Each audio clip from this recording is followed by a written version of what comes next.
Hi friends, good morning. Welcome back to my channel. আমি সুচরিতা। আমার চ্যানেলে আপনাদের স্বাগত। আপনারা কেমন আছেন? আশা করি আপনারা ভালো আছেন। আজকে একটা রেসিপি নিয়ে চলে এসেছি।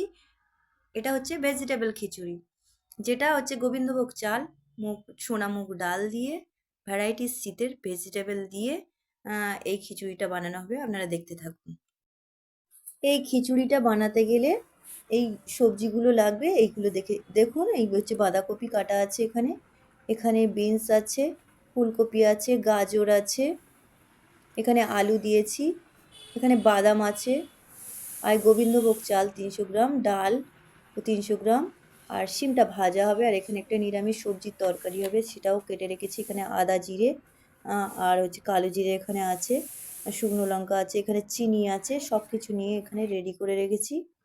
হ্যাঁ, মটরশুঁটিও আছে, ওটা মটরশুঁটিও আছে, দেওয়া হবে। সব রকম সবজি দিয়ে, শীতের সবজি দিয়ে খিচুড়িটা বানানো হবে। তো চলুন, এখানে হচ্ছে আজকের আমি উনুনে খিচুড়িটা তৈরি করা হবে, তাই একদিকে চাল ডাল আর একদিকে সবজিগুলো ঘি দিয়ে ভাজা হবে, তাই উনুনটা ধরিয়ে নিলাম আমি। কাঠের জালেই আজকে রান্না হবে। তো কড়াইটা কালো, কিছু মনে করবেন না, কারণ এটা উনুনে রান্না হয়। আর একটা কড়াই বসেছি সবজিগুলো ভাজার জন্য।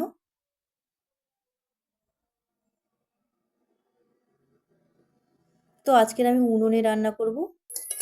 এখানে ডালটা ভেজে আগে চাপিয়ে দেব।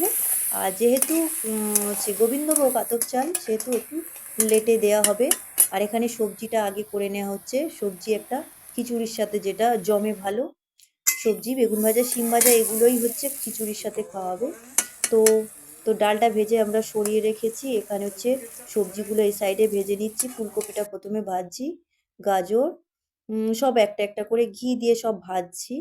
ঘি দিয়ে ভাজলে ভালো সেন্ট হয়। এখানে বিনস, ফুলকপি সব ভাজা হয়ে গিয়েছে, বাঁধাকপি হচ্ছে একটু ভাপিয়ে নেওয়া হয়েছে, আর ডালটা এদিকে ভাজা ছিল, জল ঢেলে দেওয়া হয়েছে। যেহেতু আমরা জোড়া উনুনে রান্না করছি, তো একসাথে দুটোই কাজ হয়ে যাবে। এদিকে খিচুড়ি হবে, সবজিও ভাজা হয়ে যাবে, এবং নিরামিষ সবজি তরকারিও হয়ে যাবে। এখানে আমি সবজিগুলো সব ঘি দিয়েই ভাজবো।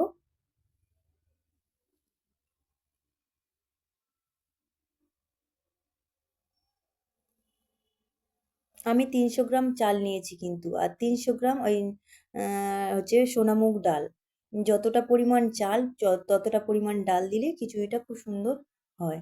তো আমার ডালটা প্রায় আধা আধা হয়ে গেছে। আধা আধা না, প্রায় প্রায় 3 ভাগ হয়ে গেছে। চালটা দেয়া হলো। গোবিন্দভোগ চাল বেশিক্ষণ লাগে না, চালটা গোটাও রাখা হবে। এদিকে সব কিছু আমার ভাজা হয়ে গেছে। এখানে বাদাম টাদামও সব ভেজে নিয়েছি, ভাজা হয়ে গেছে। ভাজাগুলো এক জায়গায় জড়ো করে রেখেছি। আলুটাও ভেজে নিচ্ছি আমি। এদিকে চাল ডালে ফুটছে।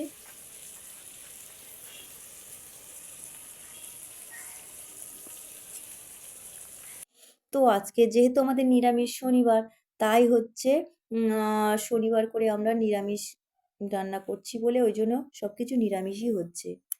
তো এখানে চাল ডাল হয়ে গেছে। এখানে মশলাটা ভাজা হচ্ছে।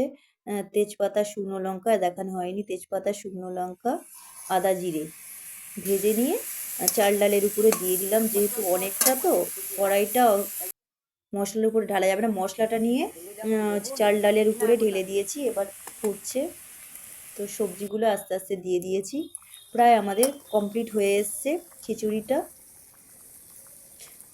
উপরে ধনেপাতা কোচানো ছড়িয়ে দিয়েছি, আর একটু ঘি ছড়িয়ে দেওয়া হবে, তাতে সুন্দর একটা সেন্ট আসবে।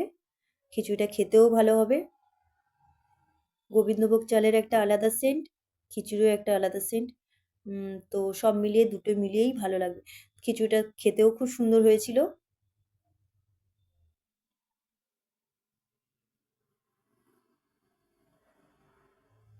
একটু ঘি উপরে ছড়িয়ে দিলে ভালো লাগে। যারা ঘি খান না, বেশি দেওয়ার দরকার নেই, কারণ আমরা সবজিতে সব সবজিগুলোই ঘিতে ভেজেছি, যেহেতু কম করে ঘিটা দিচ্ছি। ঘিটা অতটা পছন্দ করে না বাড়ির সকলে। আমি ভীষণ ভালোবাসি ঘি খেতে। তো বন্ধুরা, কেমন হয়েছে আমার খিচুড়িটা? যদি ভালো হয়ে থাকে তো অবশ্যই লাইক, কমেন্ট, শেয়ার করবেন। তো নতুন বন্ধুরা আমার চ্যানেলটাকে সাবস্ক্রাইব করে দিয়ে আমার পাশে থাকবেন।